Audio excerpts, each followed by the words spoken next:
Hello les amis, je vous retrouve pour une nouvelle vidéo sur le football français, la Coupe de France, et je vais vous présenter le match PSG contre Rennes. C'est un match qui a lieu ce mercredi 3 avril 2024 à 21h10 pour le compte des demi-finales de la Coupe de France 2023-2024. Alors le PSG c'est le leader de Ligue 1 qui reçoit Rennes, le huitième de Ligue 1. Donc dans cette vidéo on va surtout revenir sur le classement et les statistiques de ces deux équipes en Ligue 1. On verra également le classement des meilleurs buteurs pour ces deux équipes toujours en Ligue 1, puis on enchaînera par les 10 derniers résultats, toutes compétitions confondues, les stats, et on terminera par les compos d'équipe et tactiques éventuelles, ce qui nous permettra d'avoir une idée, une tendance à ce match. Pour ceux qui souhaitent voir ce match à la télé, sachez que vous pouvez le voir sur beIN Sport 1 et France 3. Alors dans cette vidéo, on va revenir sur plein de statistiques pour essayer de déterminer un pronostic à cette rencontre. Et donc c'est parti, le PSG donc premier de Ligue 1 avec 62 points en 27 matchs, 18 victoires, 8 nuls, seulement une défaite, 64 buts marqués, 23 encaissés, plus 41 de différence de but, ils ont la meilleure attaque de Ligue 1. C'est une équipe qui marche sur l'eau, ils ont 12 points d'avance sur le deuxième. Il reste que 7 matchs à jouer, ils sont presque champions mathématiquement et ils vont pouvoir se concentrer justement sur la Ligue des Champions. Donc je dirais presque la saison parfaite pour les Parisiens. Rennes de son côté est 8ème avec 39 points en 27 matchs, 10 victoires, 9 nuls, 8 défaites, 40 buts marqués, 30 encaissés, plus 7 de différence de but. Alors Rennes avait connu un début d'année 2024 très très bon, et puis là c'est vrai que depuis quelques matchs, il baisse un peu en régime, mais voilà, c'est quand même une équipe qui est quand même bien remontée au classement, qui n'est pas très loin des places qualificatives pour la Coupe d'Europe, et une équipe qui est plutôt dangereuse. Allez, on arrive au meilleur marqueur. Alors pour le PSG, on a Mbappé, 24 buts en 25 matchs, et meilleur marqueur de Ligue 1 de très loin devant tout le monde. Après Vitinha à 7 buts, Ramos 7, Colomuani 6, Asensio 4, Hakimi 3, Lee, Zaire Emery et Barcola avec 2 buts et des joueurs à un but. Ensuite, pour Rennes, on a Bourigeaud avec 7 buts, Terrier, Kalimuendo avec 6. Ensuite, on a Gouiri 5, Blas 4, Salah et Doué avec 3 buts et des joueurs à un but. Ensuite, allez, les 10 derniers résultats, toutes compétitions confondues, le PSG c'est tout simplement 7 victoires, 3 nuls, aucune défaite, 23 buts marqués, 8 buts encaissés, plus 15 de différence de but. C'est un rouleau compresseur, hein, les Parisiens, ils restent même sur 3 victoires d'affilée. Ils sont invaincus depuis le mois de novembre dernier où la défaite, je crois, à l'AC Milan, je crois qu'ils ont enchaîné plus de 20 matchs sans défaite. Ils font une très très belle saison. À domicile, ils restent sur une victoire contre Nice 3-1, un nul contre Reims 2-2 et un nul contre Rennes, un partout. Alors tiens, très intéressant, le 25 février dernier, le PSG avait joué à domicile contre Rennes en championnat, ils avaient fait un partout. Et avant, ils avaient gagné 2-0 contre la Real Sociedad et 3-1 contre Lille. Alors attention, parce que je crois que c'était la période où Mbappé jouait pas tant que ça. C'est vrai qu'Enrique fait tourner beaucoup l'effectif en vue de gagner la Ligue des Champions. Et Mbappé, il y a beaucoup de matchs où il ne joue pas, où il jouait que des bouts de match. Donc ça pourrait vraiment amener une certaine tendance. Mais voilà, Rennes peut s'estimer avoir fait match nul là-bas et donc possible, ils peuvent éventuellement gagner ce match-là, hein, quand on voit le dernier résultat. Mais Rennes, c'est sur les 10 derniers matchs, c'est quand même 5 victoires de nul, 3 défaites, 16 buts pour, 14 contre, plus 2 de différence de but, et puis surtout, ils ont perdu au Milan AC 3-0, ils ont perdu à domicile contre Lorient 2-1, à la dernière journée, ils viennent de perdre 2-0 à Strasbourg. Il y a un coup de moins bien pour Rennes, surtout à l'extérieur.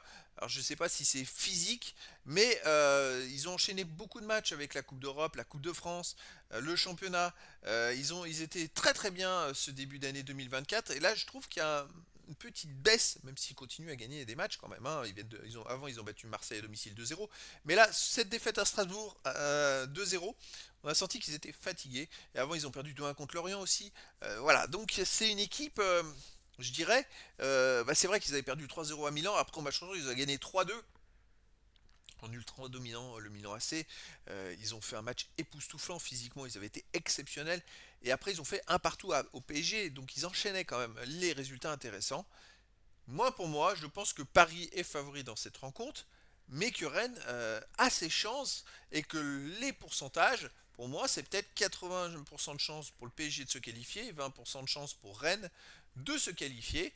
Mais tout est possible quand même pour Rennes. Il va falloir voir si les Parisiens, si Mbappé joue. Enfin, pour moi, ça me paraîtrait incroyable qu'il joue pas.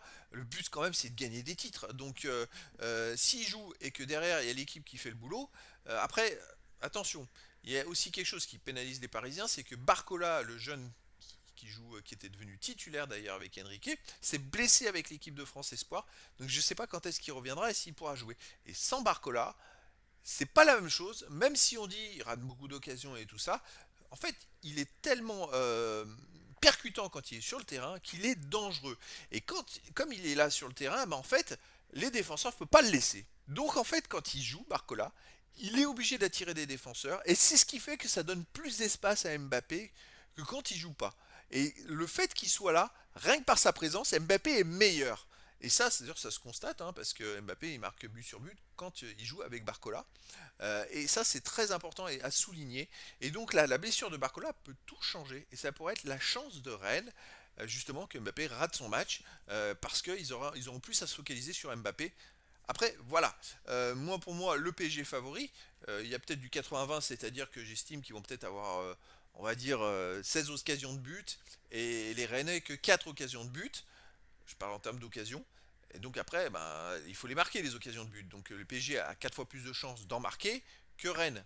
Après, il suffit que Rennes en mette une et puis il gagne un zéro.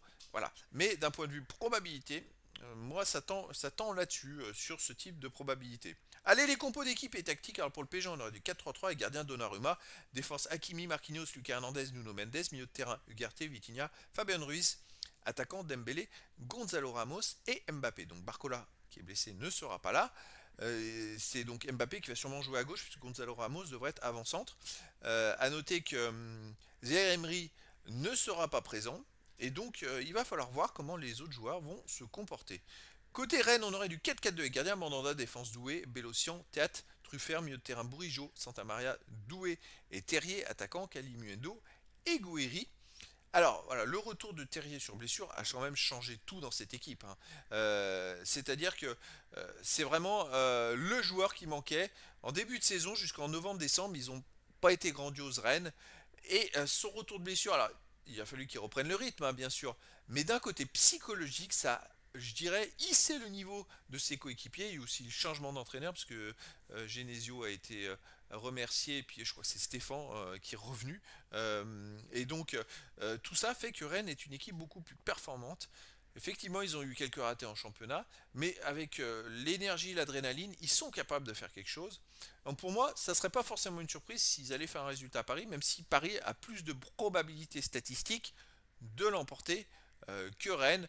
Mon prono à moi, ce serait quand même une victoire de Paris, par un ou deux buts d'écart, genre 1-0 ou 2-0, 2-1.